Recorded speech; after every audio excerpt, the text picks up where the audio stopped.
Hi guys, I'm Jiaoying Summers. Welcome back to Tiger MILF Podcast. And how does comedy and bipolar fit together? Oh God.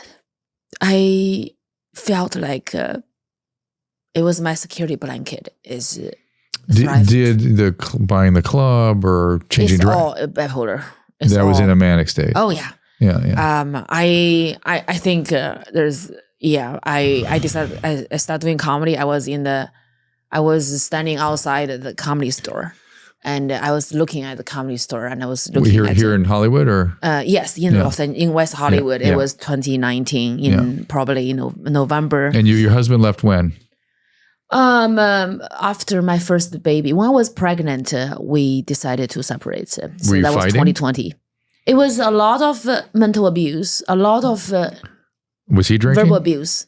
He doesn't drink, but he's a narcissist, controlling person. And was your bipolar He gave active? me alcohol.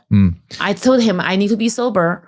He said, no, it's just a drink. He would get me drunk. Because you were manicky and he tried to bring you down with that or something? I think so. I was too happy. And then then I got drunk. He told me, you are alcoholic, your father's an alcoholic. You can't leave me. If you leave me, you're going to die under a bridge. Jeez. Then I stopped drinking. Then he gave me alcohol. And then I got drunk. He told me the same thing. He actually doesn't drink as much. Did your psychiatrist tell you to stop drinking? Yes. Okay. She said that you have to stop drinking because you've been using alcohol as medication. Any trouble stopping? No trouble. Okay. I just need to help. I just need help, the right medication to help with get your mood right. My mood, because when I don't sleep, I can't think straight. You have suffered a lot. Yeah, I had no idea. I remember I was at comedy store. I look at 100 people waiting for the potluck open mic. Yeah. Evan, it's like you get picked, right? It's random, right? Potluck, so they do it via email, and there's a list, and then after that, it's like, Yeah. So I was like, I come here every Monday. It's been 6 months. I never got picked. If I keep doing not me. I haven't started doing 6 months yet. Like I have people telling me they go there for 6 months. They got picked once, right, Evan?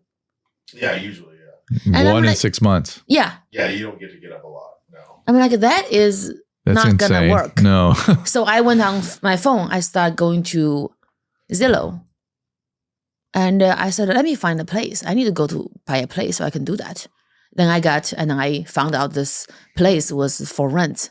Then I drove there and I walked inside. I said, hey, this is like a sublease. So what's your deal? It's a clothing store. So I said, I'll do it.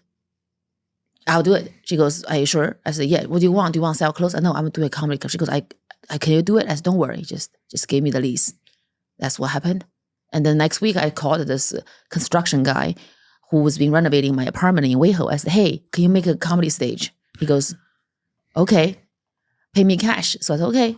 And he went there. I said, I want this and that. And then it's pretty later, it happened. Intense that you can carry out and complete these extraordinary tasks. I finished it. And then most people look at something like that and just go, ugh, can't do it. You just do it. I did it. And I did a grand opening. We had champagne and sushi, all free. Nice. And I did a free mic for 2 weeks. Then everybody knows who we were.